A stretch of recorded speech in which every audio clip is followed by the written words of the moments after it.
Atos capítulo 17, deixa a sua Bíblia aberta aí. Hoje eu vou pregar, eu quero fazer a exposição do texto completo, do capítulo completo hoje, ou pelo menos até o verso 31, mas eu quero ir por etapas. Tem aqui algumas situações que vão fazer parte de todo um contexto desta viagem do apóstolo Paulo. Para aqueles que estão já acompanhando conosco há algum tempo, já sabem, mas outros não, nós estamos fazendo uma exposição do livro de Atos, que conta os primeiros anos da igreja, que fala para nós, principalmente, irmãos, da nossa responsabilidade de pregar o Evangelho, de anunciar, de fazer discípulos, de fazer aquilo que Jesus Cristo nos manda fazer em Mateus capítulo 28. Fazer discípulos de todas as nações. A ênfase lá de Jesus é que você deve fazer discípulo onde você está. Hoje nós temos uma perspectiva desse versículo de Mateus 28, da necessidade da gente sair da nossa casa, do nosso bairro, da nossa cidade e ir para um outro.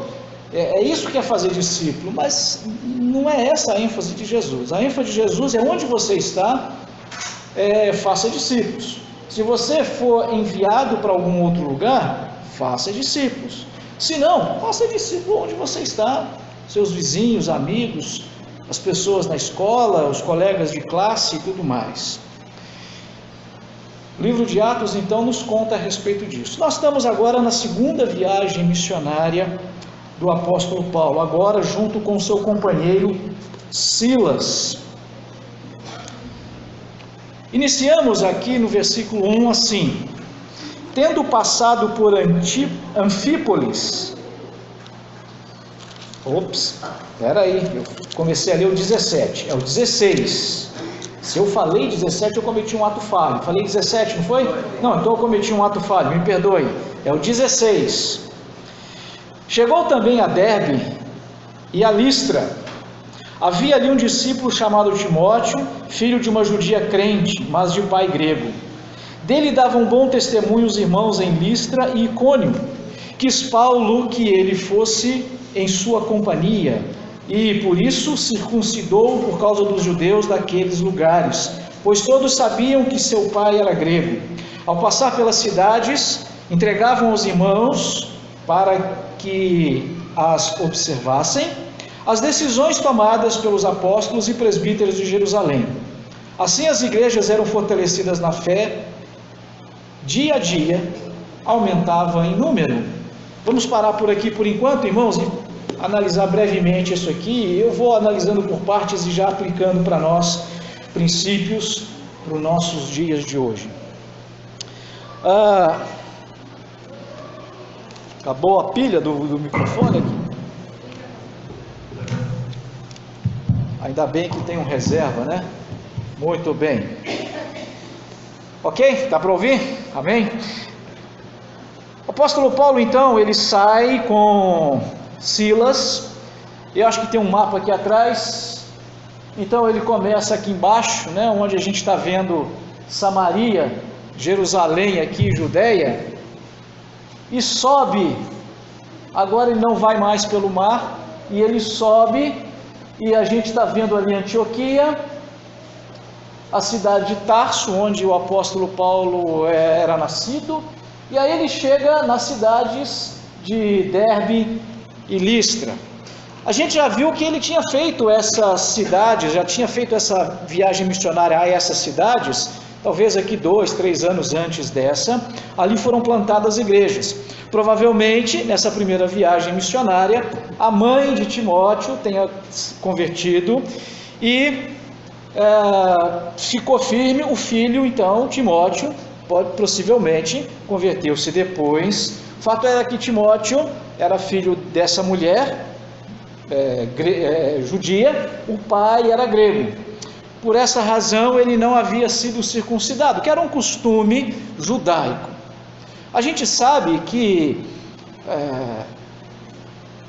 uma confusão muito grande foi causada por alguns judeus que começaram a ensinar isso ali depois da primeira viagem missionária, começaram a ensinar nessas cidades aonde o apóstolo Paulo ia, na ocasião, junto com Barnabé, havia ido pregar o evangelho, que era necessário para ser salvo, receber Cristo, mas também observar os rituais judaicos, especialmente essa tal de circuncisão. Eles fizeram um concílio na cidade de Jerusalém, e lá foi decidido que os gentios não tinham obrigação de observar aqueles rituais do cerimonial judaico. Então somente era necessário confiar em Cristo pela fé, receber a Cristo pela fé. Essa mensagem que hoje nós conhecemos muito bem, e você que é um crente hoje, o é porque recebeu Cristo pela fé, e não por qualquer outra obra, ou qualquer outra atitude legalista que tenhamos que praticar. Esses judeus foram ensinando essas coisas por ali. Timóteo estava numa situação muito complicada, porque ele não era bem visto nem pelos gregos, por ser filho de uma judia, e muito menos pelos judeus, que não reconheciam sequer o casamento, se é que a mãe dele tenha sido casada mesmo, possivelmente era, né, com um grego. Eles não reconheciam esses casamentos mistos, as autoridades judaicas. E Timóteo, então, ele era um filho bastardo para os judeus. O apóstolo Paulo, quando conhece Timóteo, ele logo tem essa afinidade muito grande, percebe o chamado de Timóteo, ele já conseguiu identificar que Timóteo era o Timóteo que viria a ser um excelente pastor, né, um excelente bispo mais tarde. Ele então decide levar Timóteo junto, mas o que parecia uma contradição, né, Paulo então circuncida Timóteo. Ora, mas ele inclusive estava com aquela carta que havia sido escrita pelas autoridades de Jerusalém, que não precisavam seguir esses rituais, né?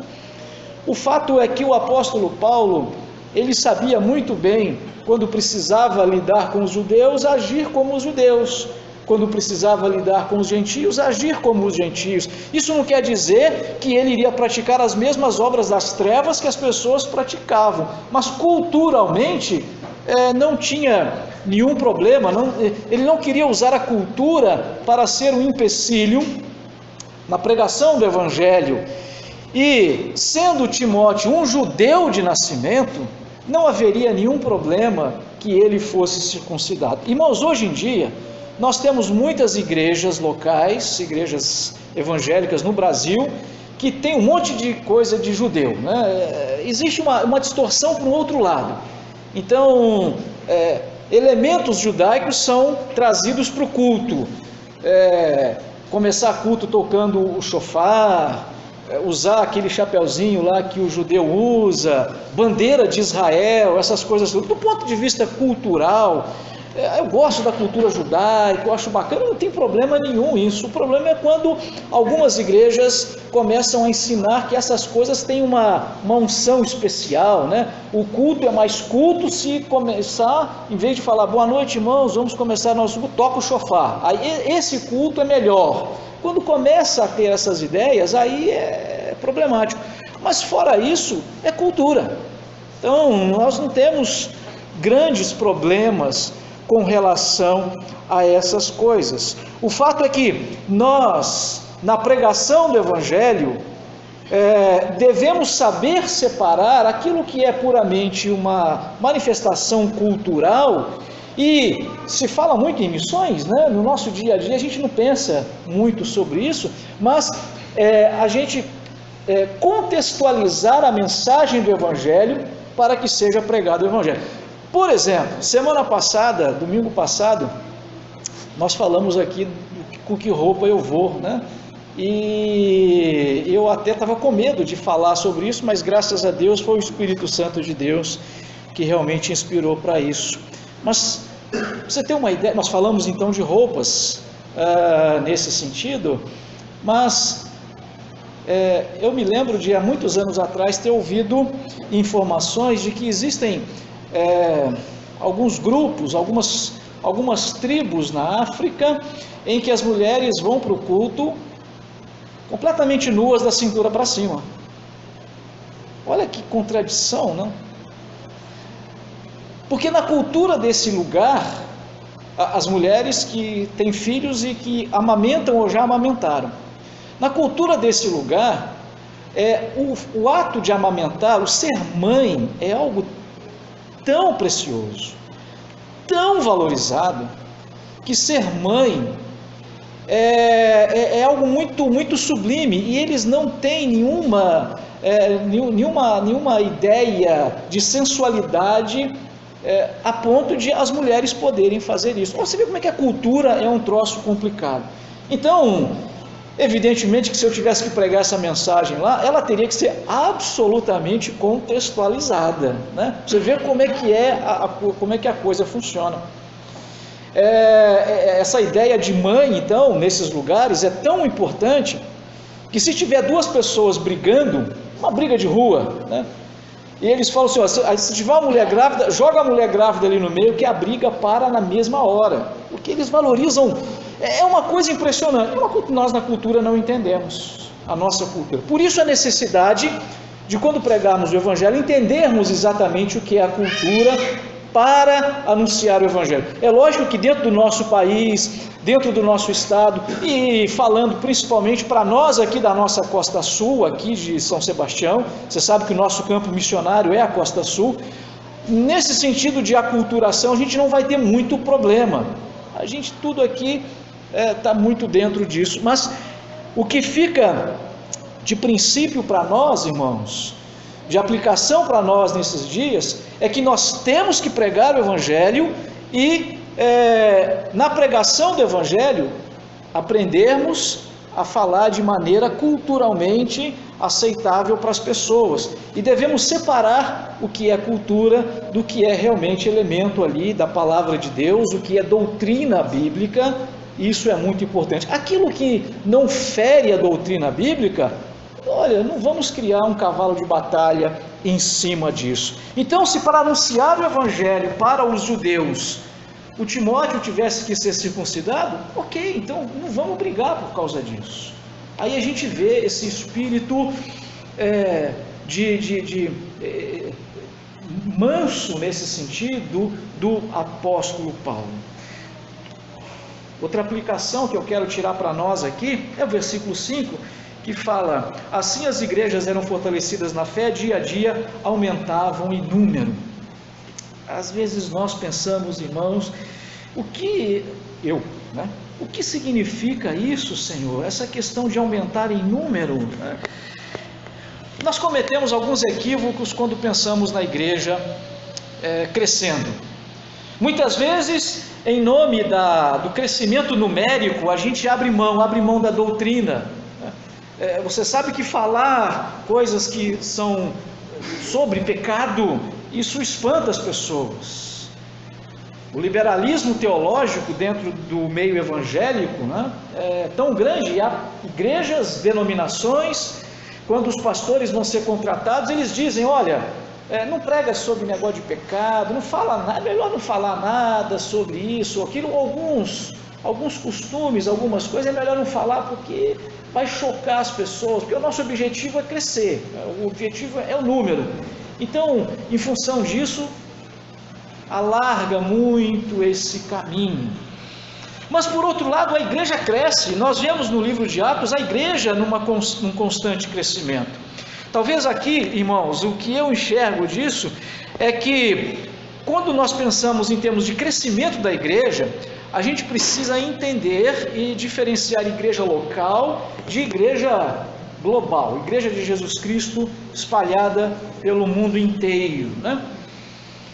Antigamente a gente falava igreja universal, que é a igreja no mundo inteiro, mas agora não dá para usar esse nome em função, né? Falava igreja mundial, igreja católica. Hoje a gente tem que falar igreja de Jesus espalhada no mundo inteiro, para não criar nenhuma confusão com alguma denominação ou outra por aí.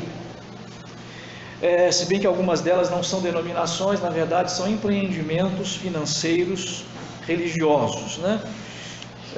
E eu não posso deixar de fazer essa ironia, me perdoem, irmãos. Mas, enfim, a igreja global, ela cresce e continua crescendo.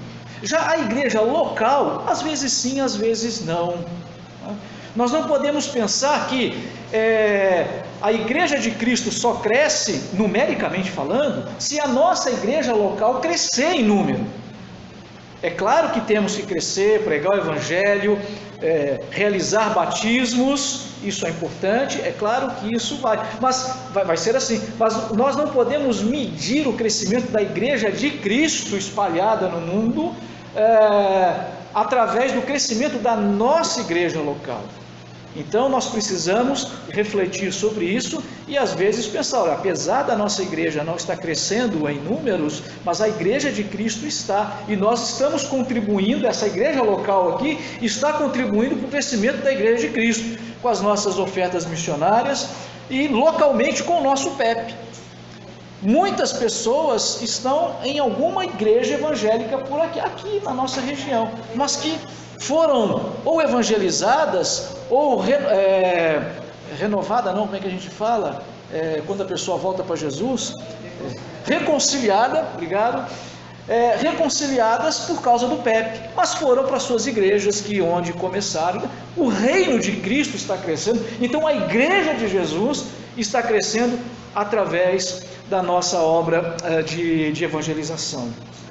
O apóstolo Paulo então continua com seus amigos, agora a gente vê, mais um é acrescentado, Timóteo agora então segue na viagem missionária com ele. E aí o texto segue dizendo no versículo 6: e percorrendo a região frígio-gálata, tendo sido impedidos pelo Espírito Santo de pregar a palavra na Ásia. Estamos lendo direito isso mesmo, o Espírito Santo impediu de pregar a palavra na Ásia.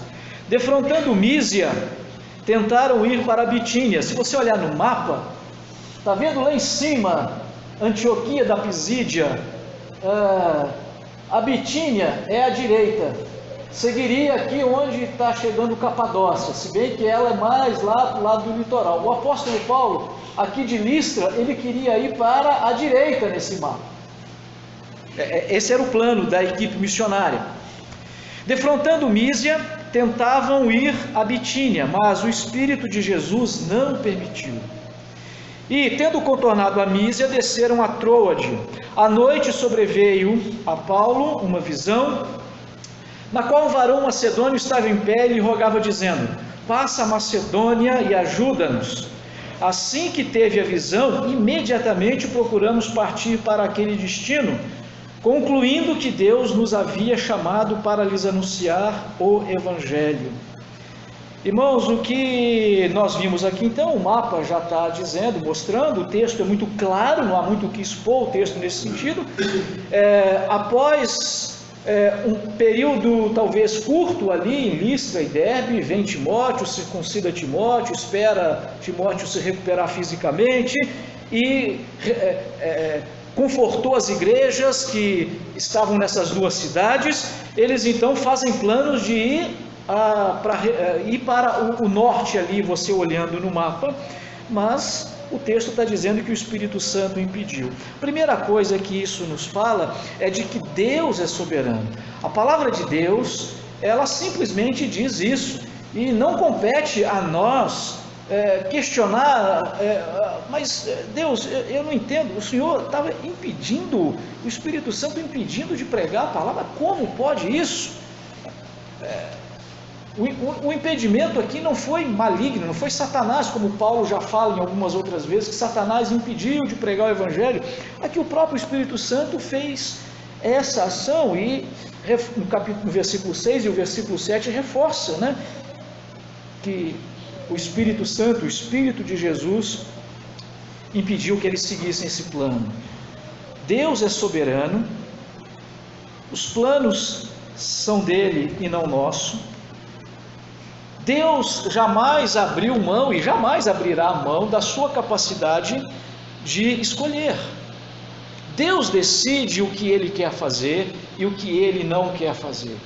Deus decide a hora em que o Evangelho deve ser pregado aqui ou acolá. Não compete a nós, como cristãos, dizer, olha, eu vou fazer isso, eu vou fazer aquilo, ou assim ou não. Não nos compete questionar a Deus. Nós lembramos bem dessa citação, os homens fazem planos, mas a resposta certa vem do Senhor. os apóstolos aqui, o apóstolo e os outros dois companheiros de Paulo, eles estavam experimentando essa atuação da soberania de Deus nas suas vidas. Do mesmo jeito que Deus salva a quem Ele quer, Ele não salva se Ele não quiser salvar. Não nos compete julgar isso. Talvez a gente possa não entender. Talvez é difícil para nós e é difícil para mim, mas como Deus, o Senhor não quer que a gente pregue o Evangelho aqui? Eu ando nas ruas, eu oro e às vezes falo do Evangelho para algumas pessoas e às vezes eu me sinto assim tão competente, eu sinto que eu falei de uma forma tão convincente, agora eu vou fazer um apelo e aquela dureza de coração. Uma vez eu lembro que eu usei palavras tão sábias, e aí eu falei, então, você não quer entregar a sua vida para Cristo? Aí a pessoa, eu não estou preparado para isso agora eu não quero. E eu fiquei ali travado, decepcionado, mas eu segui o script correto, estava tudo tão certinho. O que foi que aconteceu? Deus não abriu o coração daquele homem para que ele recebesse, isso é a soberania divina. Não foi assim. E Deus fala, olha, vocês vão para o outro lado. Mas vamos então ver do que acontece. Deus fala para Paulo através de uma visão, ele tem uma visão à noite, e ele fala, olha, passa para cá, e aí ali no mapa você vê ele passando então para a esquerda, e ali vai começar a entrar no que é a Europa hoje. Então, a igreja começa na Europa por ali. Irmãos, e olha que coisa maravilhosa. Versículo 11 diz assim: tendo, pois, navegado de Troade, seguimos em direitura a Samotrácia, no dia seguinte a Neápolis, e dali a Filipos, cidade da Macedônia, primeira do distrito e colônia. Nesta cidade permanecemos alguns dias. No sábado saímos da cidade para junto do rio, onde nos pareceu haver um lugar de oração. Assentando-nos, falamos às mulheres que para ali tinham concorrido. Certa mulher chamada Lídia, da cidade de Tiatira, vendedora de púrpura, temente a Deus, nos escutava. O Senhor lhe abriu o coração para atender às coisas que Paulo dizia. Depois de ser batizada, ela e toda a sua casa, nos rogou dizendo: se julgais que eu sou fiel ao Senhor, entrai em minha casa e aí ficai. E nos constrangeu a isso. A primeira, talvez o nome dessa mulher fosse Lídia mesmo, ou talvez fosse um apelido da região da Lídia, ou seja, a baiana, a mineira, mas talvez seja realmente o nome dessa mulher aqui mesmo. De qualquer forma, hoje nós damos nomes às nossas filhas de Lídia, não é, Lídia? Muito bem. Lídia foi uma serva dedicada, não era judia, ela era temente a Deus, uma mulher que queria, então, como a gente já aprendeu, converter-se ao judaísmo. Ao que tudo indica, aqui em Filipos não havia tantos judeus, não havia uma sinagoga judaica, e talvez meia dúzia de gatos pingados, se houvessem, eles iam até um rio para fazer oração. E o objetivo de ir até o rio, irmão, não é porque o rio é mais santo, é mais ungido ou qualquer outra coisa, apesar de que a gente tem um rio aqui bem pertinho, então vamos fazer o culto do rio, porque esse, não é nada disso. É porque na cultura judaica, então, quando eles iam fazer oração, eles tinham que se lavar, aqueles banhos rituais, E aí, o melhor lugar para fazer isso era num rio próximo ali, porque estava fácil, então eles tinham esse costume, não oravam sem antes lavar as mãos, passar água no rosto e também lavar os pés. Por causa disso, eles iam para um lugar próximo do rio. E interessante que não havia nenhum homem aqui, provavelmente não tinha nenhum judeu ali, mas apenas algumas mulheres judias e a Lídia, que era uma mulher rica, uma comerciante.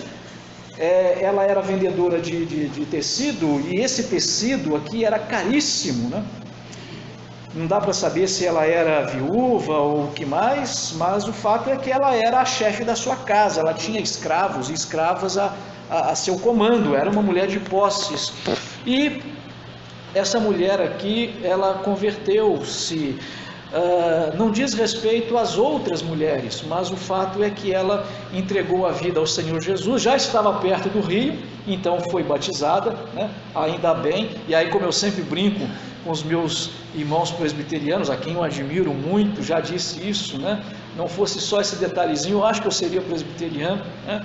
Ela estava ali no rio, provavelmente foi batizada por imersão, né?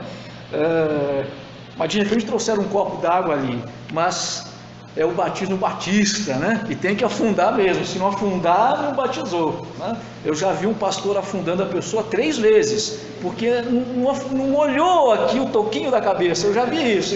Não, ele ainda falou, tem que afundar. A pessoa estava com medo, né? E voltava. Aí não seria válido o batismo batista, mas tudo bem, isso aí é coisa nossa aqui. Os nossos irmãos, os presbiterianos, nos perdoam por causa disso, graças a Deus. Mas ela foi batizada, e é essa mulher aqui, usada por Deus para iniciar a igreja na Europa. A igreja que, né, na reforma é a mais importante. Glória a Deus pelas nossas irmãs. Louvado seja o Senhor. Em Cristo não há judeu, nem grego, nem homem, nem mulher, né? Nem escravo ou livre. Deus salva todos e salva quem Ele quiser. Deus valoriza as mulheres. Como eu disse, ela foi a primeira aqui dessa... A igreja no território europeu começa por aqui. Mas vamos seguir. Aconteceu que, versículo 16, aconteceu que indo nós para o lugar de oração, nos saiu ao encontro uma jovem possessa de espírito adivinhador, a qual adivinhava, dava grande lucro aos seus senhores. Então, após alguns dias na casa de Lídia, certamente todas as pessoas da casa da Lídia, elas foram convertidas, e a igreja nasceu. A igreja de Filipos era na casa da Lídia. Quando a gente vê a carta aos Filipenses ali, do apóstolo Paulo, a igreja na casa da Lídia que estava funcionando. Seguindo a Paulo, versículo 17, e a nós clamava dizendo, esses homens são servos do Deus Altíssimo e vos anunciam o caminho da salvação. Isto se repetia por muitos dias. Então Paulo, já indignado, voltando-se, disse ao Espírito, em nome de Jesus Cristo, eu te mando, retira-te dela. E ele na mesma hora saiu. Nós vemos aqui, irmãos, também o texto é bastante claro, o apóstolo Paulo pregando o Evangelho, mais pessoas entregando a vida a Cristo, indo para a casa da Lídia, e essa mulher, ela era, entre os gregos, eles chamavam de oráculo, né? Essas pessoas que adivinhavam as coisas, mas aquelas adivinhações, né? Aquelas coisas, tipo aqueles horóscopos que eu já falei aqui, né? Que tem gente aprisionada muitas vezes nessa questão de horóscopo, né? Olha, cuidado com as amizades que você tem, alguém está querendo te trair. Irmãos, isso é tão genérico, né? Aí alguém, você passa a prestar atenção, alguém fala alguma coisa e sofreu algum problema nesse sentido. Tá vendo? Aquele horóscopo lá acertou, olha aí, né? Essa coisa toda. Essa mulher era uma dessas, assim, uma dessas adivinhas, assim. E aí, Paulo estava pregando o Evangelho, ela já tinha visto alguns dias, que novidade havia nisso aí? Não precisava ter um espírito adivinhador para adivinhar que eles estavam pregando o Evangelho e eram servos do Deus Altíssimo, eles já estavam anunciando isso, mas essa mulher estava ali perturbando. O interessante é que ela não falou mentira, né? Estes são servos do Deus Altíssimo, isso é verdade, mas sabemos que ali era uma mulher possessa de espíritos imundos, ela era abusada, os seus serviços, né? Algumas pessoas ganhavam dinheiro com ela. Paulo expulsa aquele demônio, não dá para saber se ela converteu-se ou o que aconteceu. O fato é que por alguma razão ela parou de fazer essas adivinhações, porque deu prejuízo financeiro para os patrões, eu vou usar de eufemismo aqui dela. Mas o que isso fica de aplicação para nós, irmãos, é que hoje nós temos muitas heresias. Eu já citei algumas. Heresias que impedem o crescimento do Evangelho. Eu plagiei uma frase do doutor Augusto Nicodemos. Hoje vivemos uma época, eu coloquei lá uma foto minha lá, numa pose, né? Quem já viu no Facebook, eu plagiei. Depois eu vou passar um Twitter para ele e falar: pastor, eu não coloquei o crédito lá, só me desculpa, viu? Mas eu fiz essa brincadeira aí. Hoje vivemos uma época em que temos que evangelizar os evangélicos. Tem muita gente pregando heresia por aí. Tem muita igreja que diz: Jesus Cristo é o Senhor, Jesus é Deus, a Bíblia é a única regra de fé e prática. Eles estão falando a verdade, mas a vida deles vive uma heresia, vive uma mentira. Tipifica aqui a situação dessa mulher, e nós temos que ter a coragem de pregar contra essas coisas, ainda que por causa disso venhamos a sofrer, que é a consequência aqui imediata de Paulo ter desmascarado essa mulher. É por causa disso que Paulo e Silas, eles são não é chicoteados, eles apanharam com vara, né?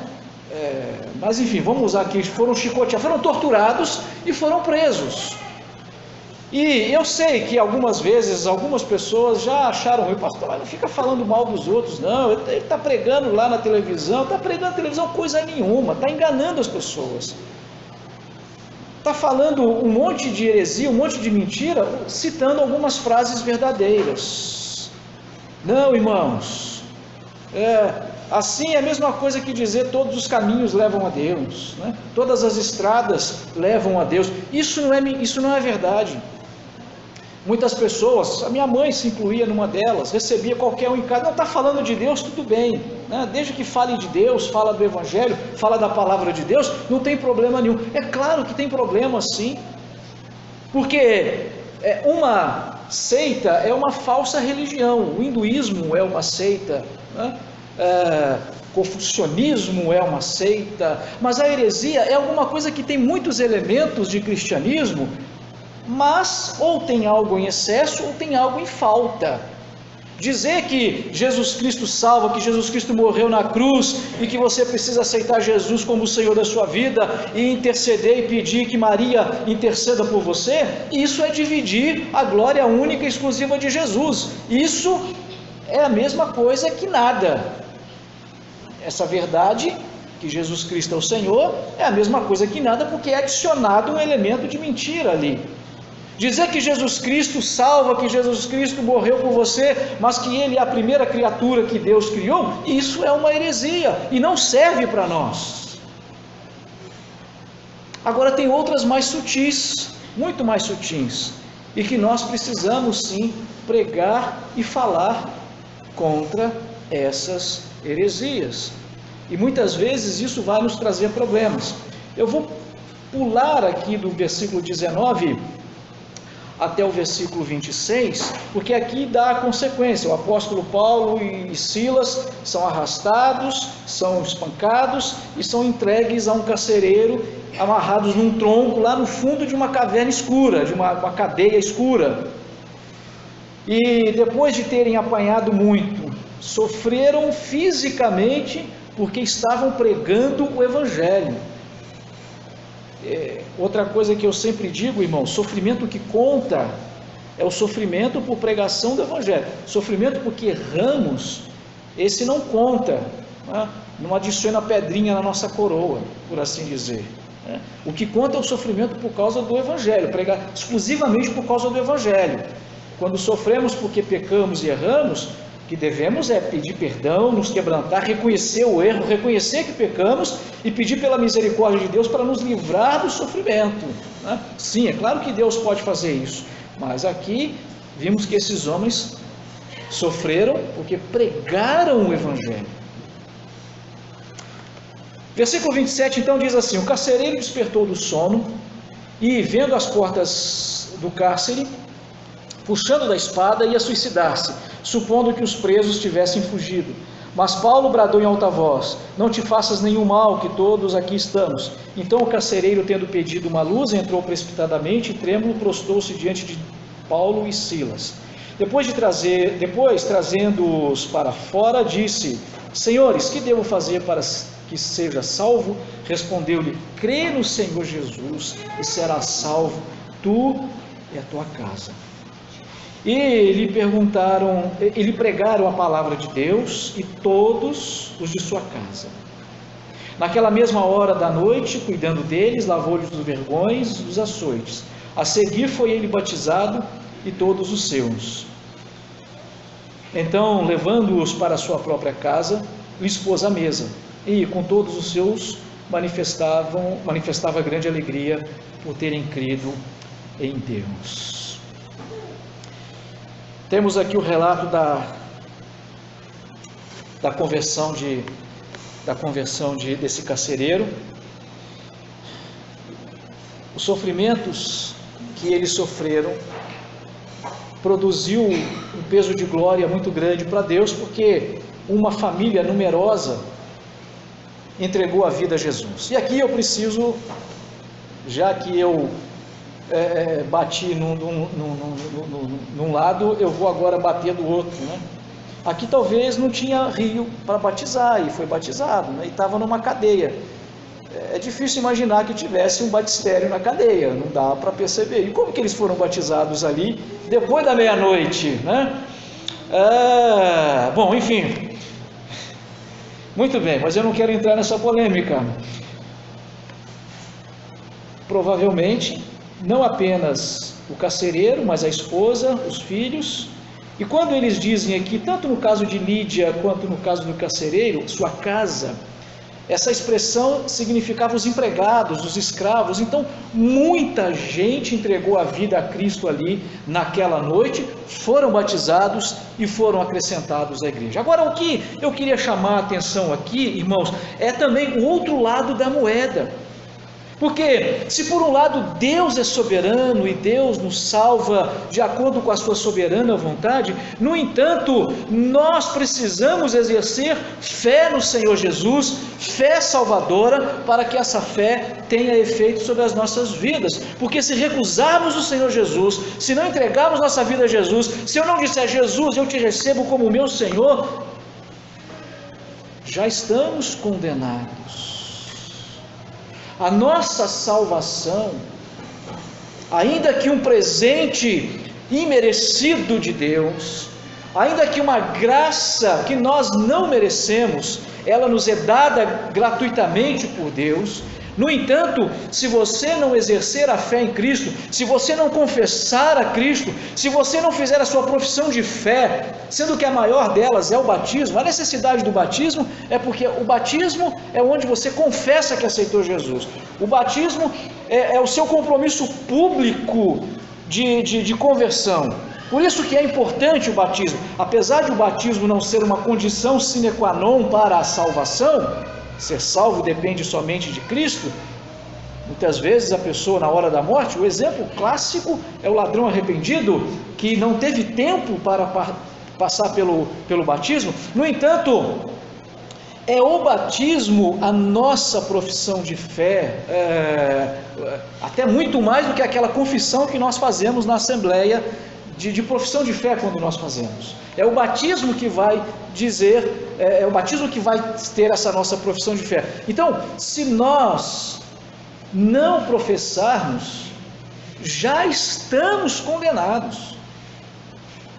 Você precisa confessar a Cristo como o Senhor da sua vida. Você precisa exercer a fé no Senhor Jesus.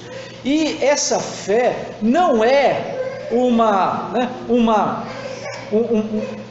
um sentimento ou algo que você tem que, digamos assim, ter uma prova física, né? Um arrepio ou alguma coisa nesse sentido.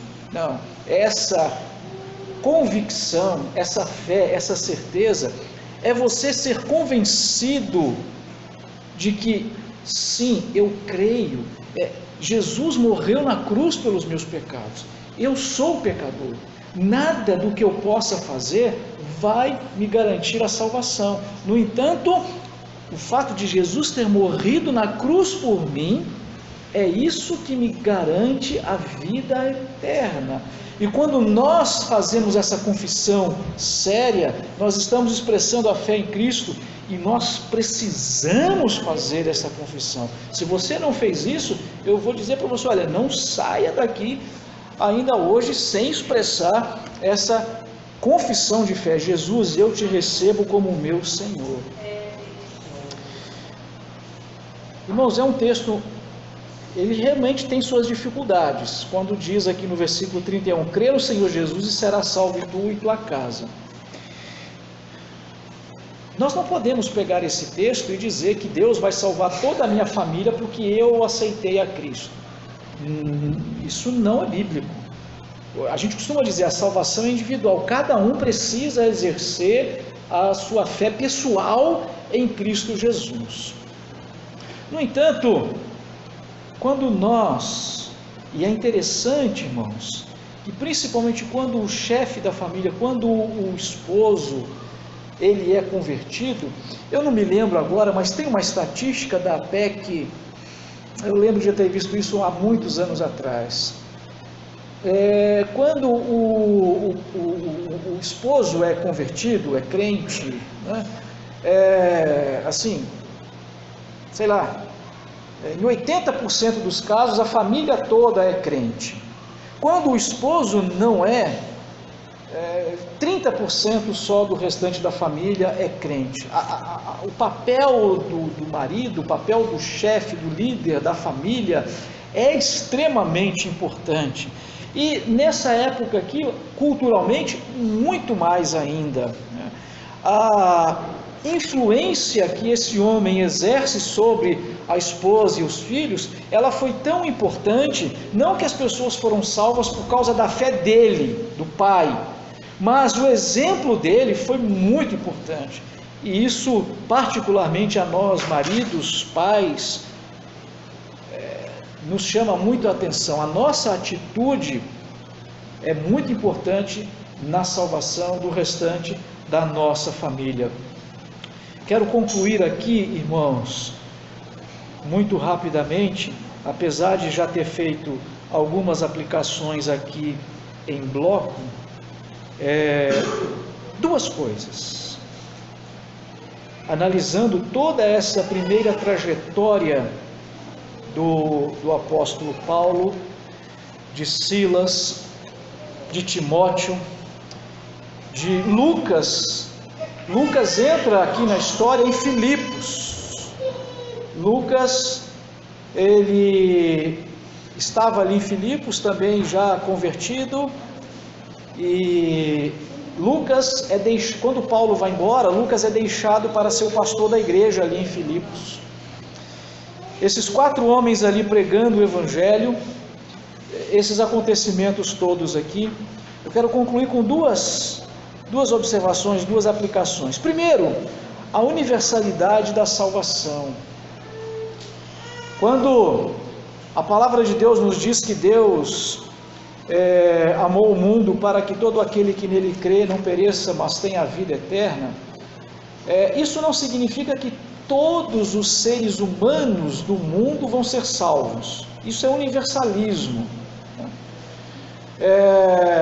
Aqueles que não exercerem fé em Cristo não estão salvos. Por isso eu reforço mais uma vez, se você não exerceu fé em Cristo, você precisa fazer isso hoje. Mas o evangelho, ao contrário do que era o judaísmo, pertencia a uma raça, pertencia a uma etnia. O evangelho pertence a todas as pessoas da face da terra. Então, brasileiro, japonês, chinês, hindu, índio, argentino, até argentino, né? Com todo respeito aos nossos irmãos argentinos, né? Se bem que o Messi está muito melhor do que o Neymar, mas enfim. Todos, o amor de Deus alcança todos. O pobre, o rico, o feio, o bonito, o magro, o gordo, né? O favelado, o não favelado, né? o coxinha, o petralha. O Evangelho alcança todas as pessoas. Jesus Cristo morreu para abrir as portas dos céus para todo aquele que crê no Senhor Jesus Cristo. E segundo, a salvação, ela é, primeiramente, irmãos, uma graça de Deus. Nós somos salvos pela graça de Deus, não são os nossos méritos. Apesar de você precisar fazer a sua profissão de fé, ou seja, levantando a mão, indo à frente, enfim, mas demonstrar, e depois, pelo batismo, demonstrar a sua conversão, o exercício da sua fé, a gente sabe que a salvação, ela é graça de Deus, é um favor de Deus, é um presente imerecido de Deus, em primeiro lugar. E em segundo lugar, não por uma questão de importância, né, mas as coisas estão equilibradas, a salvação é uma decisão pessoal. Se o seu pai é crente, se a sua mãe é crente, se você não entregar a vida para Jesus, você vai para o inferno. Se você não entregar a sua vida para Jesus, se você não confessar Jesus como o Senhor da sua vida, o fato do seu pai e da sua mãe ser um bom crente, o fato de você ter pessoas à sua volta sendo bons cristãos, isso não vai garantir o seu lugarzinho no céu em absoluto. Você precisa entregar a sua vida a Jesus. Então eu quero te convidar a fazer isso hoje. Jesus Cristo não pede que deixemos os nossos pecados. Jesus Cristo não fala, olha, conserta primeiro, depois você volta aqui. No período da igreja, que a gente chama da igreja primitiva, da igreja neotestamentária, a gente inclusive não vê um intervalo de tempo entre a conversão e o batismo. Você vê que era instantâneo. Lídia creu, Lídia, vamos batizar aqui, pum. O carcereiro creu, vem cá carcereiro, vamos batizar aqui, pum. Foi assim. Porque a mensagem do Evangelho não é, olha, vai, conserta e me segue. Não, ela é assim, vai e não peques mais, mas o tempo é agora. Nós não sabemos o dia de amanhã. Jesus Cristo pode voltar essa noite, Jesus Cristo pode voltar daqui a pouco, antes da meia-noite Ele pode voltar, ou talvez nós tenhamos que nos encontrar com o Senhor Jesus Cristo mais cedo ou mais tarde. Alguém já disse, e eu não quero assustá-lo simplesmente com isso, mas eu preciso lhe dizer a realidade dos fatos, que para morrer basta estar vivo. A gente não sabe o que vai acontecer amanhã. Nós ligamos a televisão e vemos casos que nos comovem, de crianças tomando bala perdida, de jovens morrendo em acidentes de automóveis. Você não sabe o que vai acontecer daqui até o trajeto da sua casa. E se você não entregar sua vida a Jesus hoje, provavelmente amanhã pode não dar mais tempo. Então entregue a sua vida a Cristo agora. Fala, Jesus, eu te recebo como meu Senhor.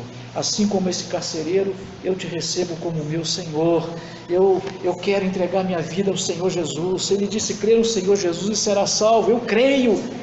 Então vem aqui e nós vamos te batizar. Paulo falando isso, né? Entrega a sua vida a Cristo. Não saia daqui sem essa certeza da salvação. Vamos orar, meus queridos.